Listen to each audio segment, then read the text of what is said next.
Why, hello, everybody. This is Eric Vierthaler of Vierthaler Studios, back again for the next episode of Sit Down by the Fire. I'm here with my next special guest. Please introduce yourself. Hey, I'm Christopher Sanders.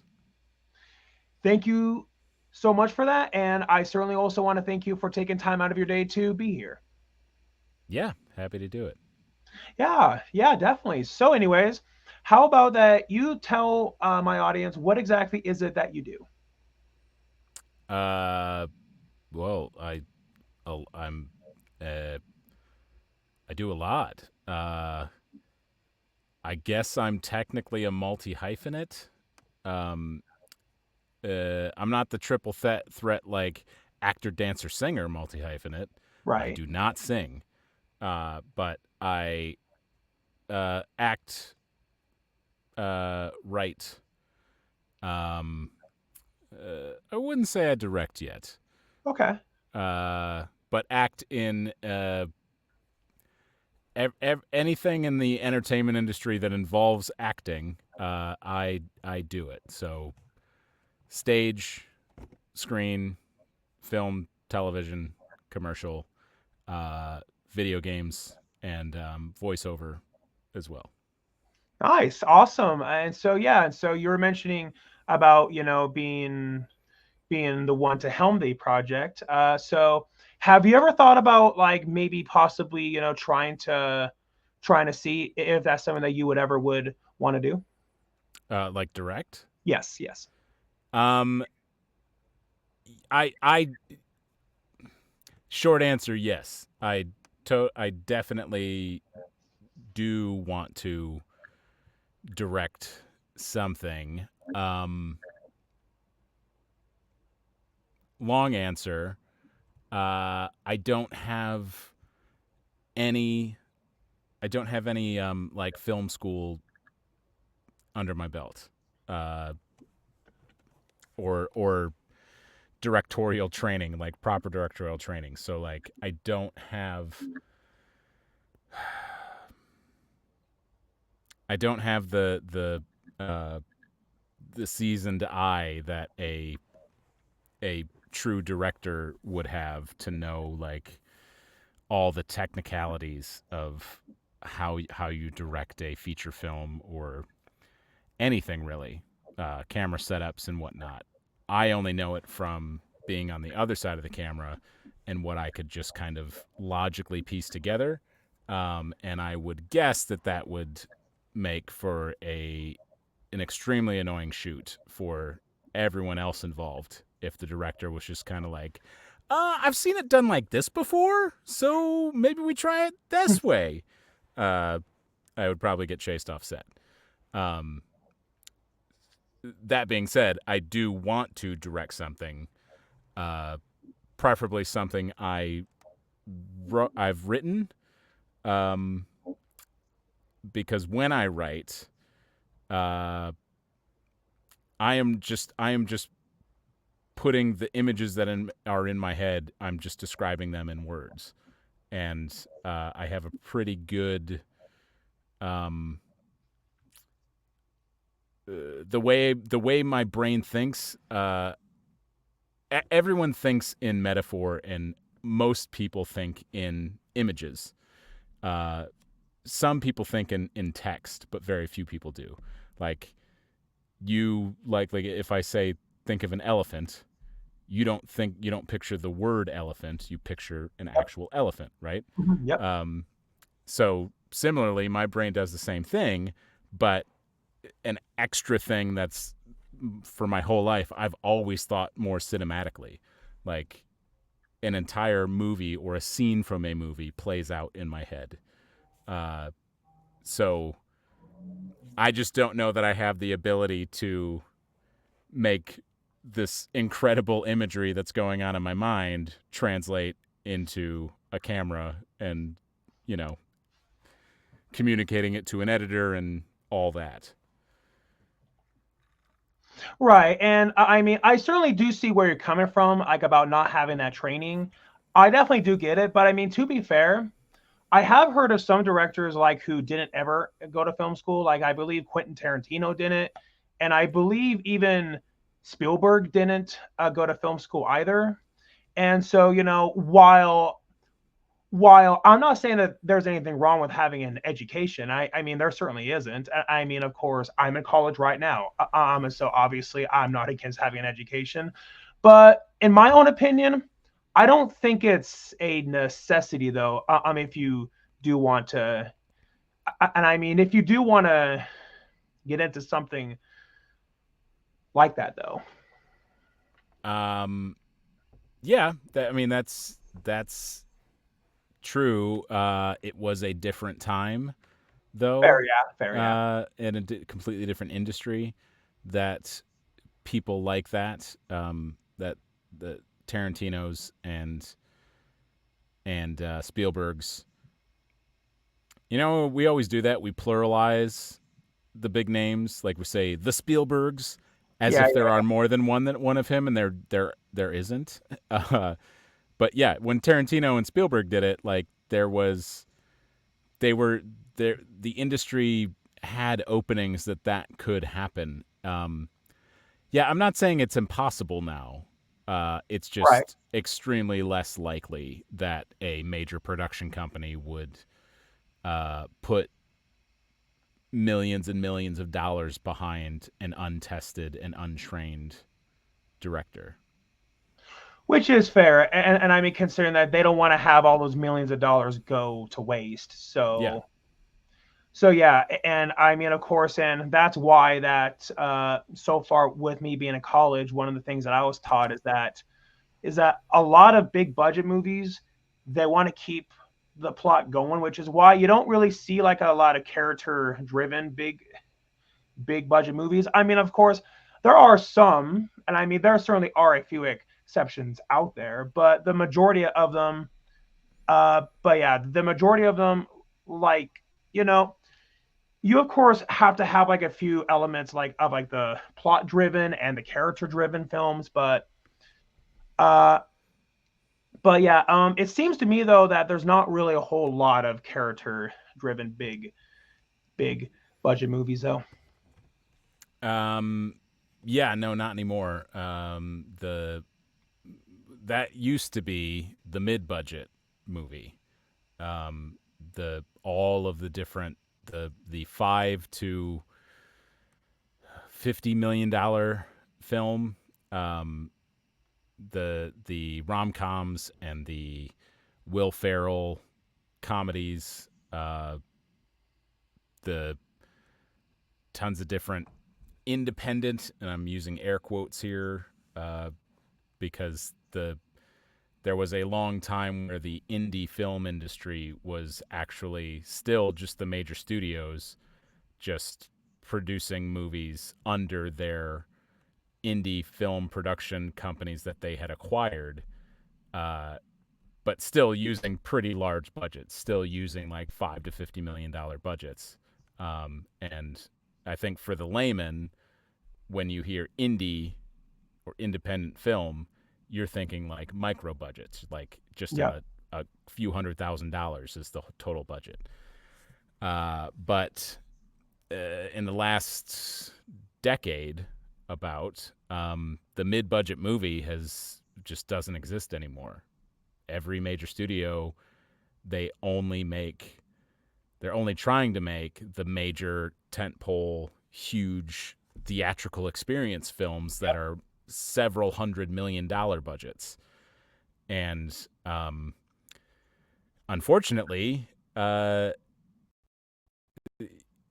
lot of those aren't profitable.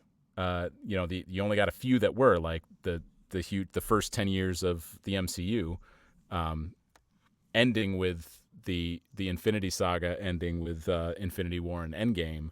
Hmm. Those were just that. I mean, Endgame really was the last major, just huge global success, as far as the tentpole films go. Yep. But we don't see those movies anymore. I think we're maybe starting to see a little bit of a turnaround, because there is Deadline just reported there's a pickleball comedy, that's got like Chloe Fineman from Saturday Night Live, Patton Oswalt, uh, a few other SNL alums just signed on to do it too, and that's going to be in that mid-budget range. It's not going to be a $200 million comedy. But yeah, that's the type of movie that's been missing for a long time. And yeah, and ironic that Avengers Endgame was the last one is because of that came out the year before COVID, and 2 years. It was 2018. I think that was Infinity War, but then Endgame, I'm pretty sure it came out the year after. Was Endgame 2019? Okay, Yeah, I'm because they gonna did they did come out just 1 year apart because they filmed them at the same time. right. Okay, I'm gonna okay do. Yeah, was it that close? Was it that close Yes, that it it was was. only? Okay, so I had it right. According to what I just typed in online, yes, it came out April 26, 2019. So Okay, yeah, all right, yep. So it was exactly 1 year before. Yeah, yep. that's why it was so poignant too. It was still in everyone's head. So all the COVID lockdowns, you were just like, "This is Endgame, man." Yeah. Yeah, And yeah, and the funny thing is I actually do remember back when lockdown first happened, seeing a lot of memes about that on Facebook, a lot like about how people were making all these comparisons to Avengers Endgame. And yeah, I thought that was funny. Like, yeah, some of the memes that I saw about COVID were pretty funny. Like there was one about Zombieland, and then it said, even Zombieland had toilet paper. yeah, it But yeah, did. that one was funny. Yeah, and but yeah, and I mean, just knowing that craze about the toilet paper, like I just feel really fortunate by the fact that I didn't have to deal with, being worried and all that crazy stuff about toilet paper. But I mean, a lot of people did, and I saw this video that went viral of some lady who bought a whole entire store load of toilet paper, and then she was trying to return it, but they said, sorry, you can't return this. So I'm like, well, it's good that you're trying to get stocked up, but a whole store load, is that Yeah, really necessary? yeah. A few people did that because it's just the panic buying happens in Yeah. any crisis. It happened. When the dock worker strike started like a month ago, and it lasted like a weekend, and they reached a deal very quickly. Even though it was just about every port on the East Coast was shut down because of the strike. Was going to be shut down because of the strike. Uh, None of those ports bring in paper goods. All of the paper goods, toilet paper, paper towel, Kleenex, are all made in America. There's there was never going to be a shortage. Even still, people panic bought paper products Yep. the second the strike was announced. Yep. And I also even remember at that time about, like about COVID, people were panic buying hand sanitizer, and then people even found ways to make their own hand sanitizer with aloe vera. But unfortunately, all the stores were short on aloe vera too. So yeah, getting hand sanitizer, that was rough. Yeah, yeah. Uh, Soap, just antibacterial soap, took a Yep. while. Yeah, Yeah, like I even saw that, people got so desperate for toilet paper at that time, like that they would get like paper towels and then they would just cut it in half and they would use that as toilet paper, but mm-hmm. that wasn't good for all of the drainage for the toilets. And I've heard people using other stuff too, but it's like, man, I'm just so glad, and I feel fortunate that I didn't ever have to deal with that, because I can only imagine like just how difficult that would be. Yeah. It was definitely a time my wife and I have said it. We said it several times during the lockdowns, and we've said it several times in the years since. We were just very glad that we were married because dealing with the whole lockdown process, that first full year of COVID was, if you were a single person who lived alone, that had to just be extra difficult because you're dealing with all the shortages of everything, but then you just have no one to be around. You're just with yourself, isolated in your tiny, crappy apartment. Yeah. And for Yeah. us, we were just isolated in our still tiny, but just slightly larger apartment with our dog and our newborn baby. Aw, awesome, man. Well, I certainly do want to say congrats on your newborn. Well, he was born January of 2020.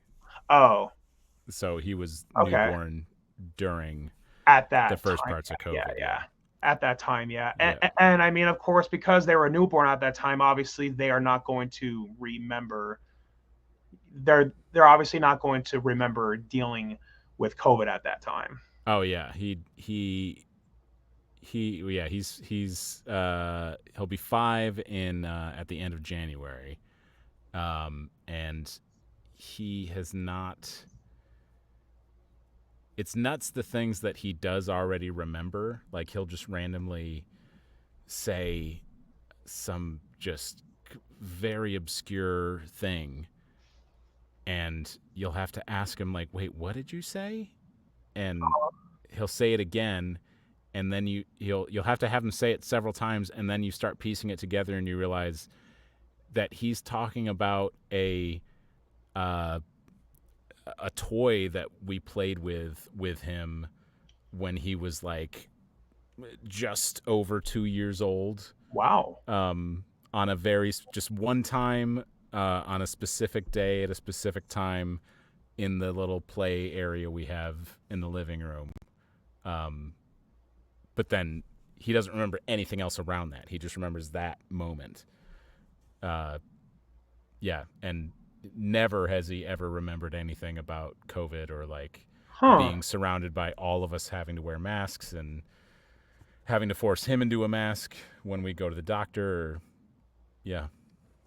Well, and I mean, you had to do what you had to do at that time, with forcing the mask on him. But yeah, I mean, knowing that your kid can remember that, like about what toys and whatnot, just at the age of 2, that's pretty impressive because from what I have heard, that if a kid can remember something that far back, it's actually a really good sign, like about how intelligent that they will be. So, Oh, we'll see. but yeah, and I mean, of course, your kid certainly does have a lot of life left in them. And so, yeah, I mean, I definitely will be curious as to see where your kid goes afterwards. Yeah. Yeah. I'm looking forward to continuing to watch him grow up.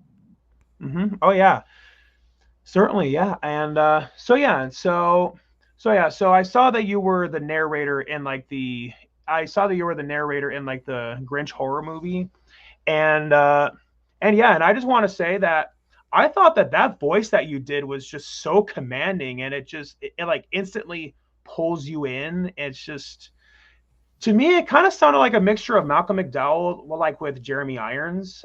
I don't know if that's Hmm. what I don't know if that's what you're going with, but yeah, and I mean, but yeah, like I just thought that voice that you did and that was just, yeah, like, yeah, it was spot on, and Thank you. yeah, yeah, Yeah, you're talking about the mean one, yes, I am, yeah, um, which is the unauthorized Grinch horror parody. Uh, the director and writers of that uh, painstakingly combed through the script over and over and copyright law to make sure they weren't breaking any laws, because they were doing it unauthorized. Because yep, um, I think it's like Universal owns the rights to Dr. Seuss stuff, um, namely The Grinch. So they had to make sure there's a specific list of words and phrases you cannot say, Yep. or else you will violate that copyright law. So the G word being the big one, Yep. but other random things that they had to avoid. But the director of that, Stephen Lamorte, him and I have known each other for we actually moved to LA right about the same time. We didn't know each other when we did, but happened to meet shortly after both of us had moved here. He was shooting a one of his earlier films, a zombie noir style film, almost it's like a uh, in the tone of like Sin City. I don't. Do you remember the old Sin City movie Yes, or I do. Yeah. movies? Yeah, Yeah. all green screen and Sorry. that like comic booky type graphics. Um, and I just came on as a stuntman to do a few fights and do some zombie deaths and stuff. And then he's had me in virtually every project he's done since then,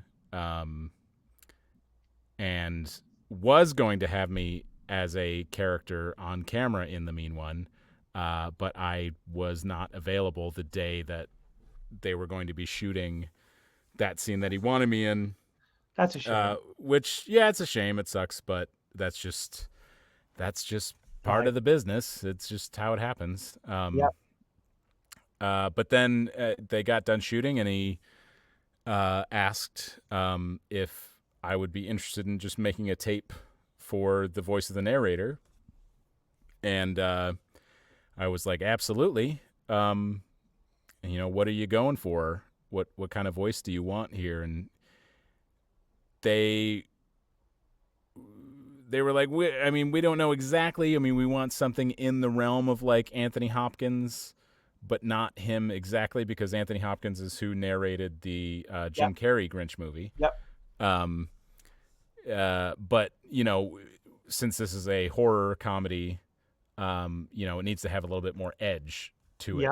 Yep. So they were like, so kind of like an Anthony Hopkins, but also if you watch the beginning of Beauty and the Beast, the voice that is narrating at the beginning of Beauty and the Beast, it's the storybook, right? And it's a narrator voice, Right. kind of doing the exposition to get you into the film. And it's a little bit of a little more gravelly kind of. There's a little bit of sinister. There's like a sinister effect to his voice. So it was kind of a combination of those. And the interesting thing was that I didn't rewatch or listen to the Jim Carrey Grinch movie to get Anthony Hopkins' voice for inspiration. I did watch the beginning of Beauty and the Beast, but I just happened to be at the time. I think it was just a few days before I made this tape. I had just submitted my tape where I had auditioned to be the voice of Charles Xavier for the new X-Men 97 reboot. I don't know if you watched the original X-Men cartoon from the 90s. Yes, I did. I saw it a really long time ago. So because it's been so long, my memory is personally kind of vague about it. But I certainly did see it though. So the voice of Charles Xavier in the original X-Men cartoon from the 90s is pretty specific. I guess I Right. could say that. And I guess it was still in my head since I had just made that tape a couple days before. So I took kind of Charles Xavier's voice and added a little bit of texture and made it a little more sinister, based on the Beauty and the Beast inspiration, and that's pretty much what made it come out like what it ended up being. Um, and one of the first reviews, after it was in theaters, did say that, oh, I wish I had the exact quote, but he said something like, uh, it's the narrator's voice is one of the best parts of the film, and it's this wonderful mix of like, Morgan Freeman, and Dr. Demento, instead of Dr. Seuss, which was being compared or held at the same level as Morgan Freeman is like, That that's is like awesome. one of the best compliments I could ever get.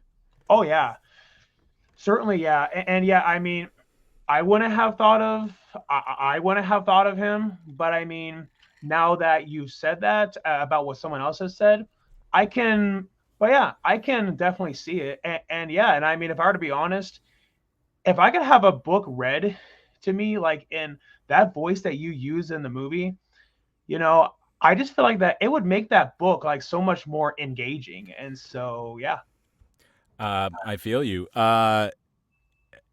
Interestingly, just, this is kind of lucky that we're doing this tonight, because we did try to do this a few weeks ago, and we ended up not being able to, and we had to reschedule.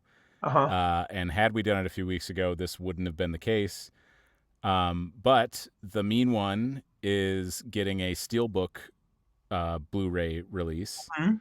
and part of the Steelbook Blu-ray is the never before seen, making of documentary, called Christmas Chaos: The Making of the Mean One. Right. Um, who do you think narrates the entire documentary? Huh, Christmas Chaos: I wonder, Making you of the know, Mean One. yeah, it certainly can't be somebody like who's here on my podcast now. Yeah. Definitely not at all. No. Uh, and I did get to see the finished version of it, many months ago, Wow. here in LA, and it's really good. I uh, Awesome. again, the director Stephen Lamorte, he using just gum and duct tape, which is pretty much what the budget for the Mean One allowed to make the Mean One. Yep. He once again pulled off just something pretty incredible and made a really good making of documentary. It's like 45 minutes long. It's in the vein of, have you watched any of the movies that made us on Netflix? Yes, I have. Like I saw the one that was made about Halloween, Friday the 13th, The Nightmare on Elm Street, and I think I saw one more. I just can't remember what the other one was. They're all good. Yeah, there's one of the seasons is just, like Halloween movies. Hmm. Another season is just Christmas movies, and then Right. there's a couple seasons where it's just kind of, the big movies like Die Hard and, Uh-huh. Yeah. Ghostbusters and stuff. The one about Home Alone is like, it's just unbelievable that a movie that you thought like, this movie had no problem getting made because it was such a huge hit, and it had all the trouble being made. Um, it's same with Ghostbusters. Uh, but all that is to say that the Christmas Chaos: The Making of the Mean One, is made in the vein of those documentaries. So it's got the same kind of tone and feel to it. So Right. it's funny. It's a really enjoyable watch, and it if you've already seen the Mean One, it's great because it's gonna make you like the Mean One even more. But if you haven't seen the Mean One, um, it's going to make you want to see the Mean One, because you see the who actually made the Mean One, the people that actually put everything and all the blood, sweat, and tears into it to make it, and it really was this like the tiniest micro budgety movie that could ever be made that somehow ended up in theaters and stayed there for 5 or 6 weeks, Yep. and got David Howard Thornton to play the mean one, who now, I mean, at the time it was just after Terrifier 2 had come out, Uh-huh. but now with Terrifier 3, David Howard Thornton is like he is a phenomenon now. Pretty much, yeah. Art the Clown is like global fame status already. I mean, and Oh, Terrifier definitely. 3 has broken the records for highest grossing unrated movie of all time. Oh yeah, and also what's really impressive about Terrifier 3 is that it beat Joker 2 at the box office when it Yeah. had a much lower budget than what Joker 2 had. And yeah, and I also got to give uh I also got to give them props like for actually making that documentary about the mean one and having it be that long, because I personally noticed on a lot of physical media like documentaries about the making of like on all Oh, these, they're featurettes. They're like 3 minutes, and yeah, yeah, exactly, like it's just so disappointing. And so just knowing that they put in that extra effort for it, I am really really happy to hear about that. It's because on DVDs, like back in like the early 2000s, there was so much bonus material and getting all this extra information.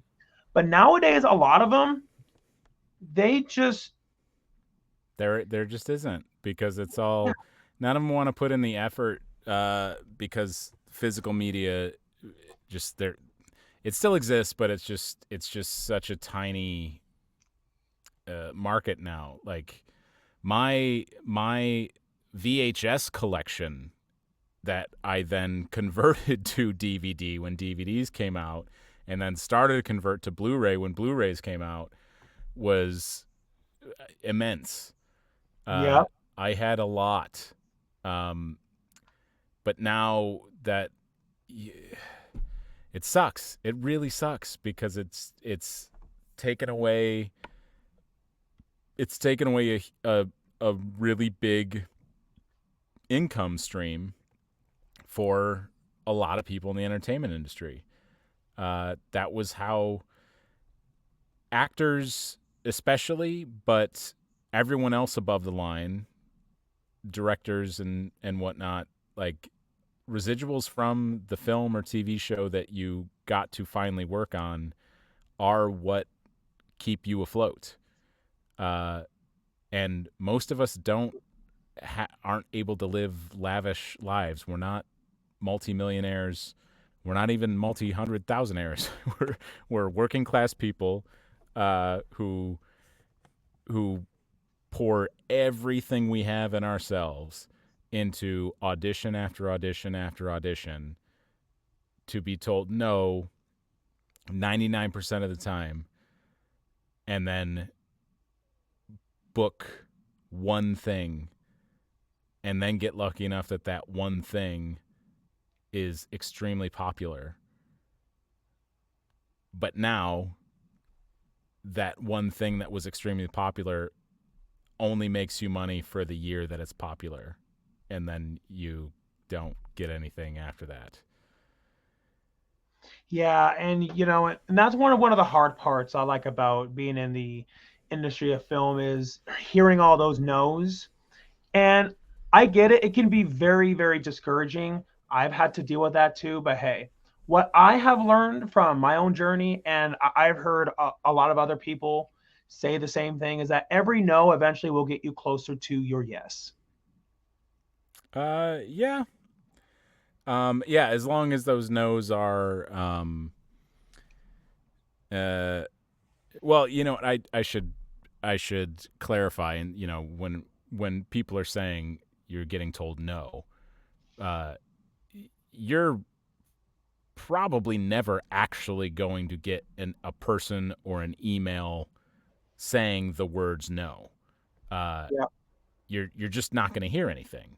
the only thing you hear is if you actually book it, or if you get like pinned or put on a veil. But Yep. otherwise, you're just not going to hear anything. Um, so yeah, it's not. It'd be more accurate to say like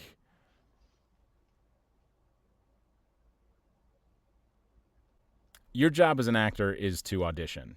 That's it. If you're trying to book things, you're just gonna drive yourself crazy, because the odds are always against you, and they are astronomically stacked against you. Uh, you are you're way better off just to go into everything thinking, I am not going to book this. My job is to just audition. So the fact that I got an audition means I'm already well into doing my job. Now do the work of learn your lines, figure out your wants and your intentions, and then make a really good tape, and then submit that tape, and then forget about it. You know you're doing your job right when a few days or a few weeks or a month later, that same casting director sends you an audition for another role because they liked what you did there, but they went with someone else because that wasn't the role for you. But they now know they sent you something else, which means they like you and they know you can do it. So it's not technically that is a no, right? And that's the Yes. no that then them coming back and saying, here's another shot, it's probably going to be another no, but you are in their heads now and they are looking for roles for you.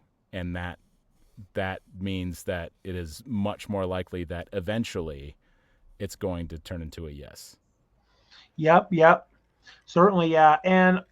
And a lot of times actors like will take those no's very personally, which, and I mean, I get it. It could be something that they pour their heart and soul into, and they'll be very disappointed to hear those no's. But from what I've heard, a lot of times it's usually not anything personal against them. It's just that they just weren't right for they just weren't right for that part.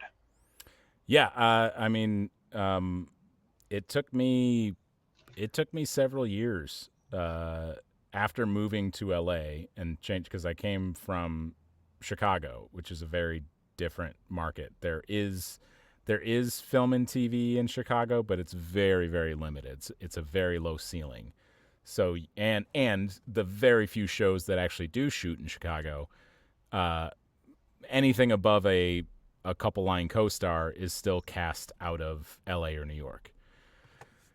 Um, so once moving to LA in 2016, it took a few years to really actually learn that lesson. I and it, you do literally just drive yourself mad, uh, taking taking everything personally and going inward anytime you don't hear back after an audition and you think you made the best tape ever. Um, and I mean, the other thing is too, like we're all uh, we're all our biggest fans, right? So we're Yep. biased. Uh, I I think it was in like 2019, 2018 or 19. I had I used to save all of my audition tapes, both on camera and for voiceover. I guess I saved them for thinking that maybe at some time in the future I'll go back and listen or watch these to remind myself how great I was. And when I did actually, the day that I was like, hey, I want to go back and watch some of these old audition tapes from 3 years ago, uh, I was awful. I was a shit actor uh, compared to what I was by 2018, 2019. And it was like, oh, I totally get why I didn't book that because I was not good. You could clearly see me acting. I had grown so much by that point, and similarly now, I've grown so much more as an actor now. I've lived more of a life and have more experiences to draw on. Mhm. Um, and that's really what it what it's all about. And then the other thing is like this business doesn't make any goddamn sense. Like the best actor is not always hired for the job.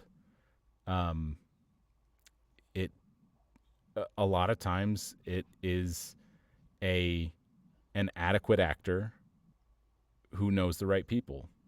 Yep. And there's so many factors that are the second you send off that tape, it is completely out of your hands and your representative's hands. Anyone related to you, it is out of your hands. There's nothing any of you can do, even if it is the best tape that you've ever made or ever could make. It has nothing to do with you or anything about you. Like it just it sucks that that's how it is, but that's just how it is. Yep. Yep. Exactly. But it's just one of those things you just got to learn to adapt to all of it. And yeah, and I mean, dealing with all that stuff, I just think it makes you. I just feel like that it makes an individual a lot more resilient. And if it's something that you really want, well, and then you will continue to work towards it. Yep. Yeah. You just have to I mean, that's why you have to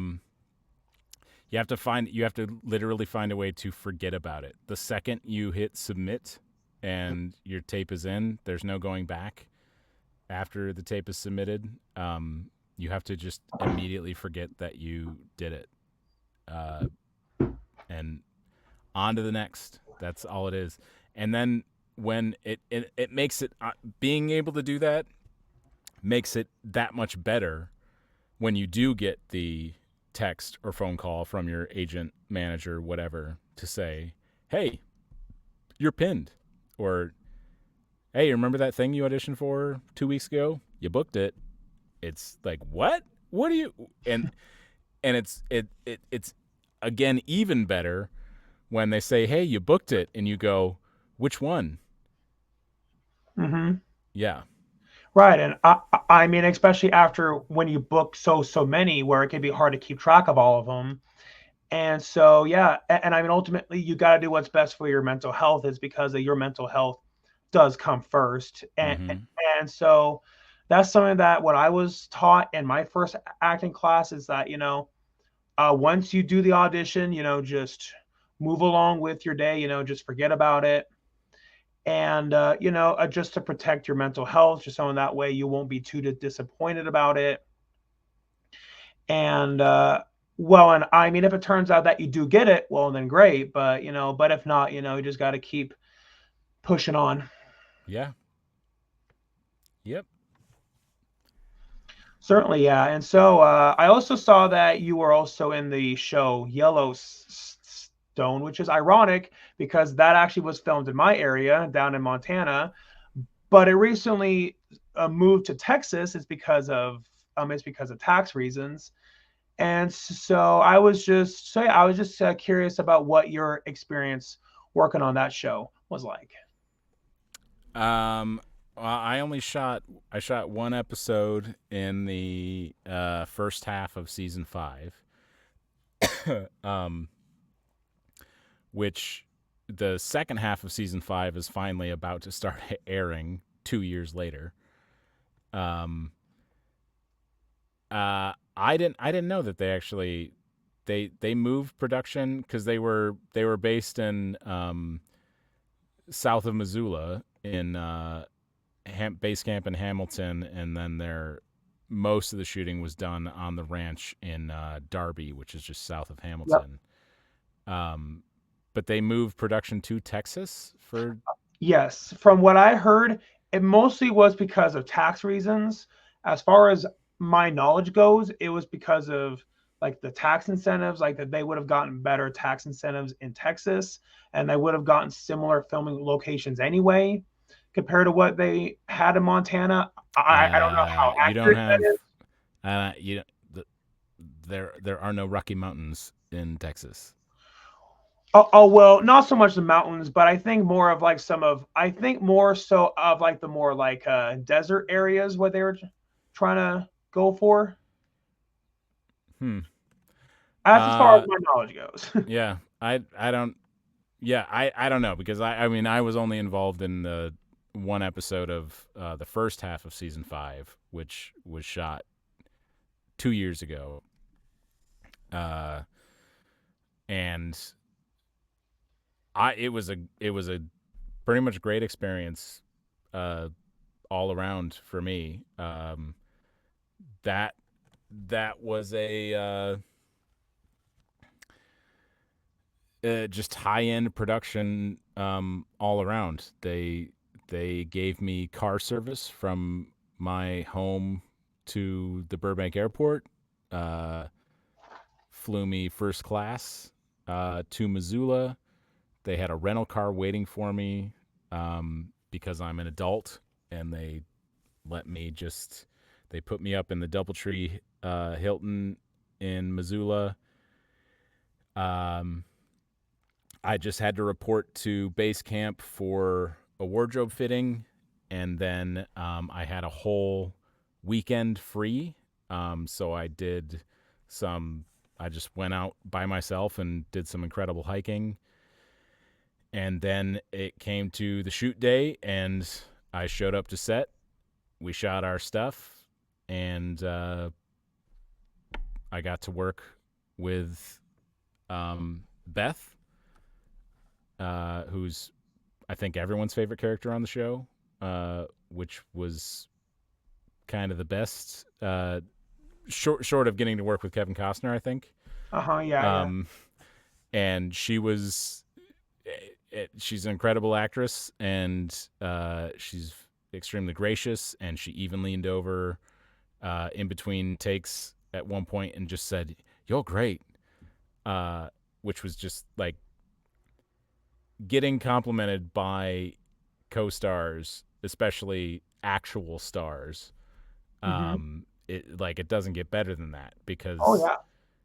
when they're doing it, you know it's genuine because like they wouldn't do it just to do it.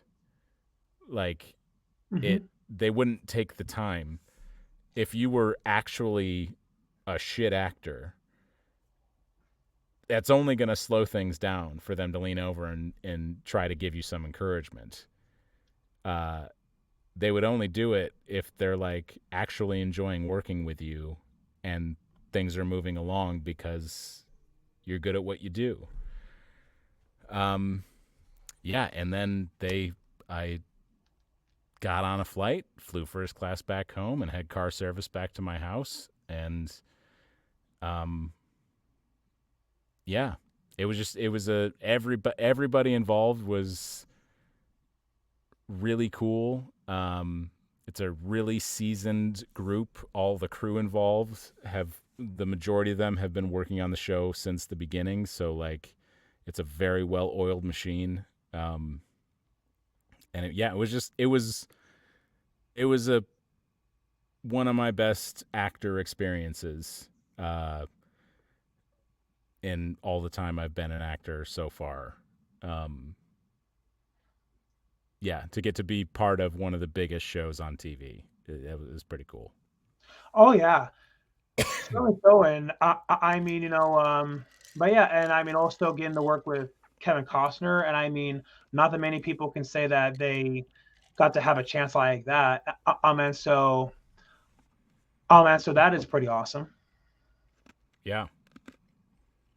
Yeah, and I even saw that Kevin Costner recently did a new movie. It's like an American Saga or something like that. It came out at around like the 4th of July. Did you ever see that movie? I have not seen the movie yet. But yeah, that is part of why he left Yellowstone was to work on that. Because I believe it's a trilogy. I believe he shot, Yes. yeah.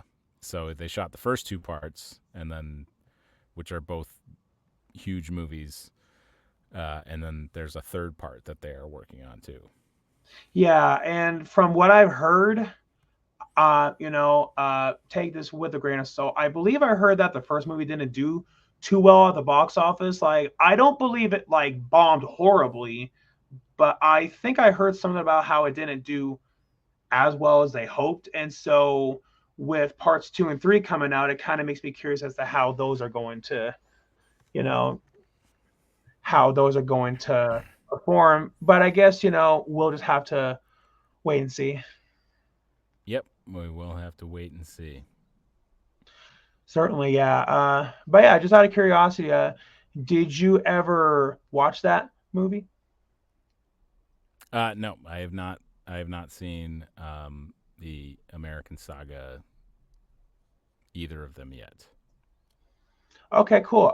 Yeah, I was just curious, but yeah, I actually did see the first one in theaters, and yeah, and I mean, if you're somebody who doesn't mind to watch long movies, then then I certainly would recommend it. But if you're somebody who would rather watch, the typical hour and 30-minute movie, probably not for you. But hey, but I mean, ultimately, at the end of the day, we all have our own tastes.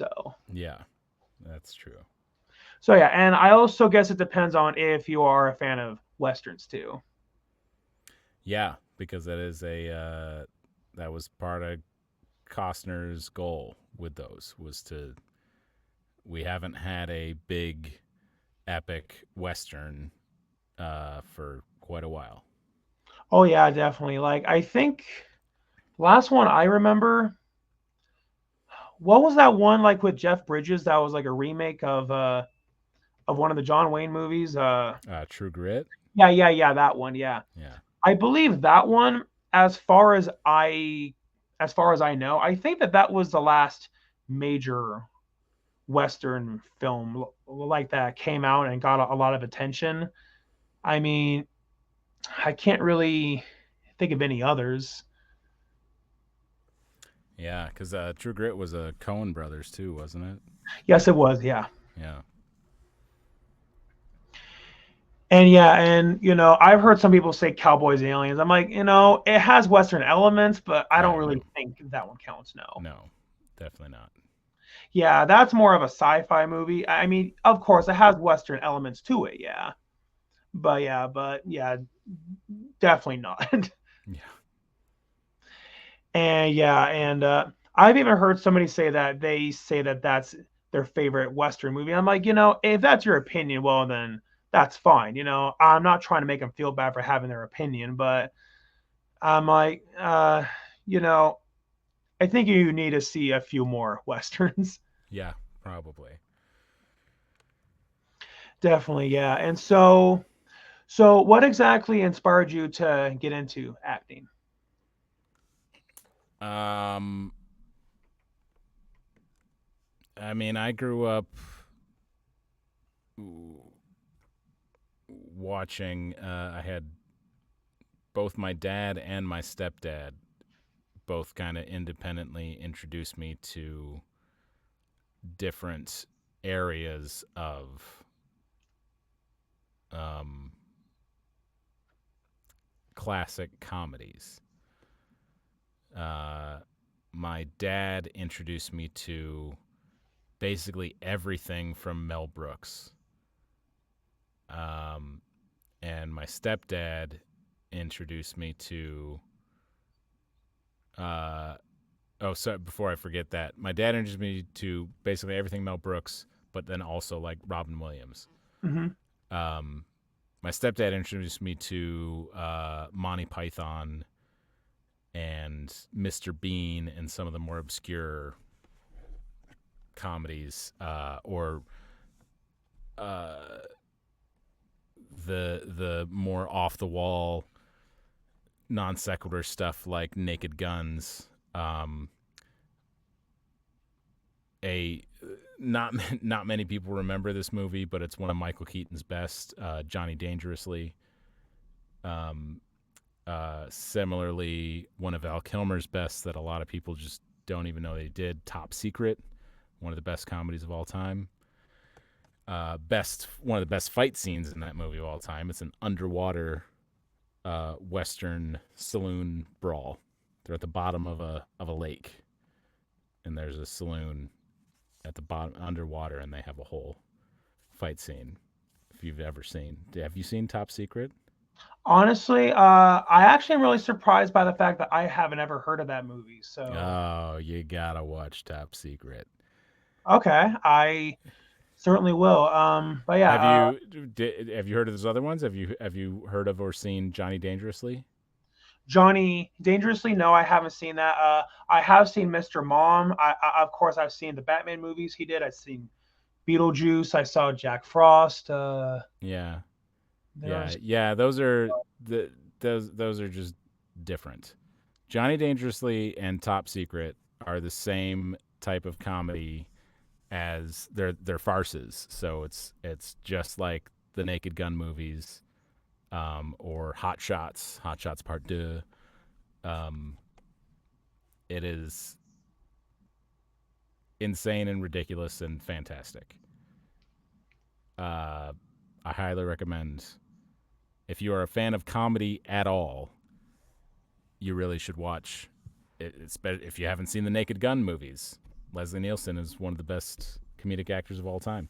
Oh yeah, certainly so. And what I find ironic about him is that knowing that I believe before he did Airplane, he was heavily typecast as being like a drama actor. But then as soon as he did Airplane, he did a complete 180 where and then afterwards he got typecast to doing comedies. So Yeah.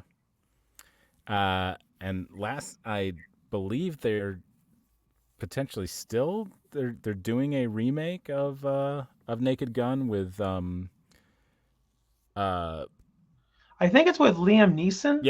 yes, with Liam Yeah, Neeson. him, He yeah. has a very particular set of skills, and those skills are comedic. Oh yeah, definitely. And it also helps that he also does have the action background too. And I mean, after seeing him in, I think he was in Ted 1 or Ted 2. I can't remember which one. And I mean that does help to show that he does have the comedy chops. And there of course will be those people who will say, "Oh, how dare they remake the Naked Gun?" It's like I get where they're coming from creatively, but it's just since that it is a since it is a recognizable IP, it does make it a lot easier to sell it. So Yeah. Yep. and so then therefore I can understand why that they decided they want to remake that. I mean, ultimately, it's one of those things where you just gotta vote. You gotta vote with your wallet. And I mean, that's why that Disney did all these live action remakes, like remake after remake, and people were saying how bad they were. It's like I get it, but I mean, they are continuously making those movies. It's because that they know that they sell. Yeah. Like the live action. It's so silly because like live action. Again, I'm air quoting. Yeah, The live action Lion King. It was still just CGI. It was still it was. animated, but it was animated to death. It was so animated. They tried to make it so realistic that it lost all of its fun. It did. Uh, it still made $1 billion globally, It and did. that's all that matters to Disney. So Yeah, matter of fact, from what I heard, the only live action shot in the entire movie was the opening shot of the sun rising up. yeah, That's it. And everything else was all animated. And I mean, granted, they were trying to get away with calling it live action when it was so realistic looking, where they were trying to say, hey, it looks realistic, therefore it's live action. But no, and in my own opinion, a lot of people share this opinion too. It's like I do appreciate all the hard work the animators put into that movie because they worked long hours and they put in a lot of work just to animate those characters. But the problem was they were so realistic where the characters didn't express emotions, like especially during that scene where Mufasa dies, hmm knowing that Simba, he has the same facial expression he did throughout the entire movie. And it really takes away from that emotional turmoil that the character is supposed to be facing. Yep. And like during all the angry scenes, they have the same face. During all the happy scenes, they have the same face. And that's why I say Lion King works better as an animated movie.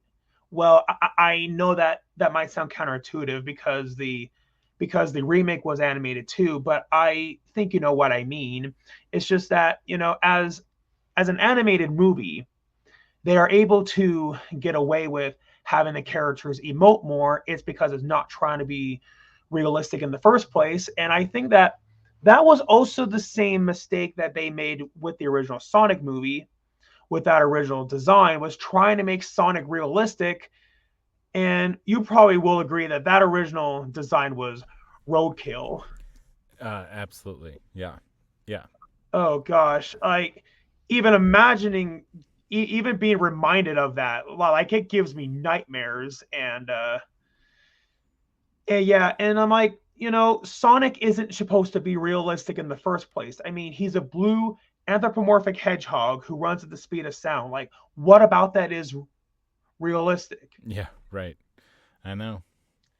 And, oh gosh, I am so so happy that they changed his design, because I I wouldn't be surprised, say if in an alternate universe where they didn't change Sonic's design, I can guarantee that Sonic 2 would have never happened, the Knuckles TV show would have never Yep. happened, and the upcoming Sonic 3 with Shadow the Hedgehog would have never happened. So, Yeah. yeah, They made the right move. they certainly did. And yeah, and then what's funny, I don't know if you saw the Chip and Dale movie that came out a few years ago, is like that they surprisingly actually brought back that god awful design in that movie. Oh, they did. Yeah, yeah, like how they actually made it into a character, and they actually call him Ugly Sonic. Hmm. It was funny because I heard it was supposed to be Jar Jar Binks, but then Disney decided to have it be that bad Sonic design instead. And oh man, you have, but if you have Disney Plus, I definitely do highly, but I do highly suggest that you go check that out because it was so funny. All right. I'll have to do that. Okay, awesome. But yeah, so so I definitely certainly appreciate you taking the time to be here. Is there any upcoming projects of yours that you would want my audience to be aware of? Um, yeah. So this is a tricky one because uh, I'm under NDA. I'm under pretty strict NDA for a couple things, so I can't really say much about those. Which They is fine. also they also they won't be out for a while, so it's not like it really matters. I mean it's like likely like 2026 or 27 for both of them, so there's really no point in yeah, I'll just let you savor the mystery Okay. for those. Um I I can tell you Sterling K. Brown has a new show that will start airing on Hulu sometime early next year. I'm in the pilot episode of that. Um, and then I have a commercial campaign that I recently shot that I can't confirm if it will start airing, if it is actually going to air. There's no way for me to know that. When you shoot commercials, you really only find out if they actually make the cutting room floor when you actually see them on TV. Yep. Um, but I shot it like 2 months ago, so if it was going to start airing, it should be any day now. Yeah, so maybe you'll see my face on a couple national commercials pretty soon. But that's all I can really say about that. Okay, awesome. Well, I certainly will be sure to check that out. And yeah, and I definitely don't want to be the reason for you to going to get in trouble, because I totally understand NDAs. Those are something you do not want to mess with. I mean, if you mess with them, you're going to have some serious consequences to deal with, and I don't want to have to put you through that. And so yeah, I completely get it. Cool. Thank you. Yeah, yeah, certainly, of course. And so usually what I do is that I'll have my guests, give life advice like to my audience, or just basically advice to anybody who wants to pursue entertainment. So what would be your advice? Um, I don't want to say something cliche like "don't give up." Right. Uh, Yeah. uh, well, because the reality is, some people, um, you got like be. I don't know if this is good advice or if I'm gonna sound like an asshole. Um, but that's not my intent. Even if I do, if if you hear it and you think I'm an asshole, that is not how I intended it to be taken. But Okay. everyone's welcome to their own opinions. So if that's how you take it, that's how you take it. Yep. Uh, be realistic. That's a very difficult thing to do in a in an industry where your number one goal is chasing a dream. Every The only reason anybody gets in this industry is because it's what they dreamt of doing. And I think a lot of us get blinded by that like because it's what I've dreamt of doing, and it's the only thing I can see myself doing, our eyes are only ever on that unobtainable prize of this fantasy that is very likely never ever going to happen. Um, and if your eyes are only ever there, and you don't ever bring yourself back down to earth by being realistic, that's what leads to things like taking auditions and taking the no's personally. Like you have to be realistic, or you're just not going to survive. Um, you're also you're going to go mad, but you're also, if you're not realistic, you're never going to accept that maybe you're not quite good enough yet. Maybe you should take some more classes and get some more training and work on your craft.